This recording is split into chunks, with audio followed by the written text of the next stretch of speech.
નમસ્કાર વાલા વિદ્યાર્થી મિત્રો, આજે આપણે જવાના છીએ દ્વિચલ સુરેખ સમીકરણ ધોરણ 10 સમીકરણો જે છે દ્વિચલ સુરેખ સમીકરણ પ્રેક્ટિસ વર્ક, બરાબર.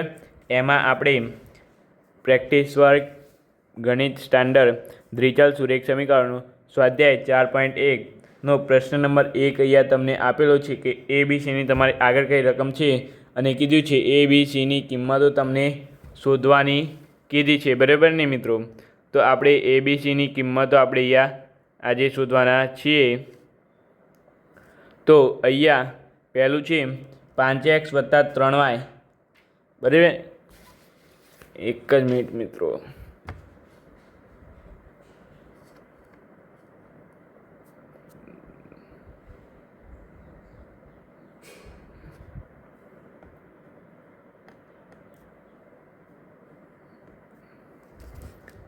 અહીંયા તમને આપેલું છે 5x + 3y બરાબર 45. તો અહીંયા મિત્રો શું કરવાનું છે? 5x + 3y - 45 બરાબર 0.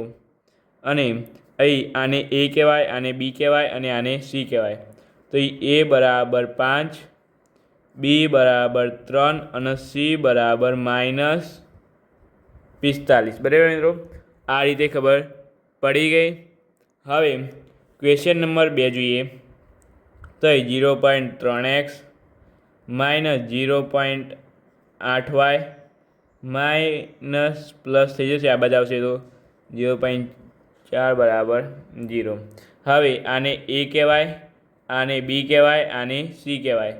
તો અહીં A બરાબર 0.3, B બરાબર -0.8, C બરાબર 2.4, બરાબર.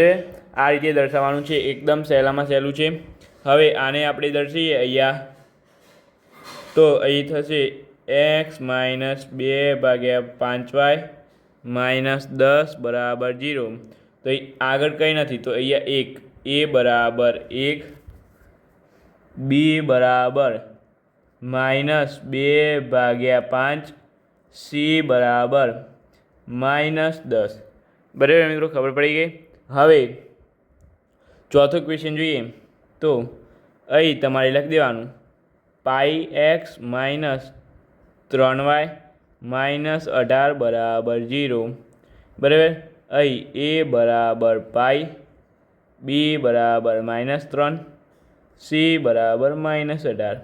આમાં તમારે જો આ બાજુ બરાબરની આ બાજુ 0 ગમે તે કરીને લાવી દેવાનું, બરાબર. બરાબરની આ બાજુ બધું જ લાવી દેવાનું અને આ બાજુ 0 લાવી દેવાનું, બરાબર મિત્રો. ત્યાર પછી આપણે આગળ જોઈએ. તો આગળ આપણી જોડે બીજા સમ છે. તો અહીંયા જો 6x - 5y -4.27 અને 7 ઉપર 12 આપેલો છે, બરાબર મિત્રો. એટલે અહીંયા 0 થઈ જશે.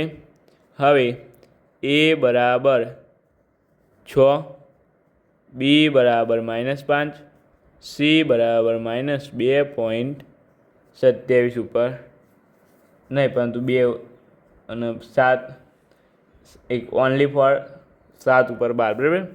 ત્યાર પછી અહીંયા જોઈએ 2y - 3x -14 બરાબર 0.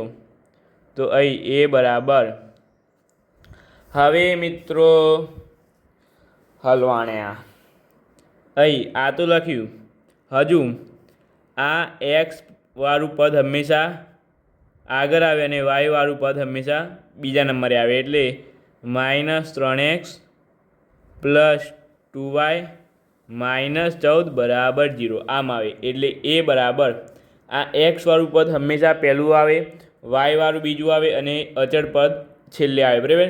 એ યાદ રાખવાનું. એટલે -3, B બરાબર 2 અને C બરાબર -14.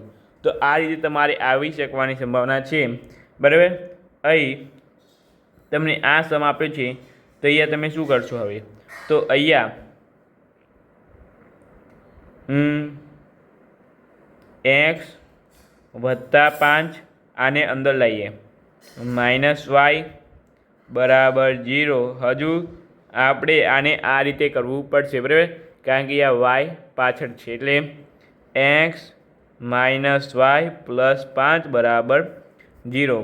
હવે અહીં એ બરાબર 1, બી બરાબર પણ -1 તો ખરો પણ -1 અને સી બરાબર +5. ખબર પડી મિત્રો? બરાબર.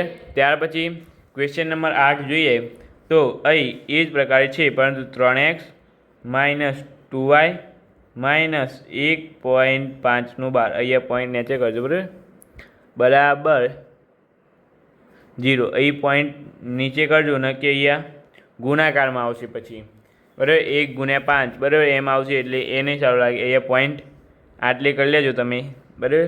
તો અહીં એ બરાબર 3, બી બરાબર -2 અને સી બરાબર -1.5 ઉપર 12 બરાબર. તો આ રીતે છે ક્વેશ્ચન નંબર 1ના બરાબર. તો આ રીતે તમે સંપૂર્ણ રીતે સોલ્વ કરી શકો છો મિત્રો. વિડીયો ગમ્યો હોય તો લાઇક શેર અને સબસ્ક્રાઈબ કરો પહેલાં જ અત્યારે બરાબર વિદ્યાપત યુટ્યુબ ચેનલને. તો આ રીતે આપણે ક્વેશ્ચન નંબર 2નો પણ તમે વિડીયો જોવો હોય તો નીચે ડિસ્ક્રિપ્શનમાં લિંક છે ત્યાં જઈને જોઈ શકો છો બરાબર. તો ચાલો મિત્રો આપણે મળીશું આ વિડીયો સાથે. Thank you so much. Video જોવા બદલ તમારો ખૂબ ખૂબ આભાર.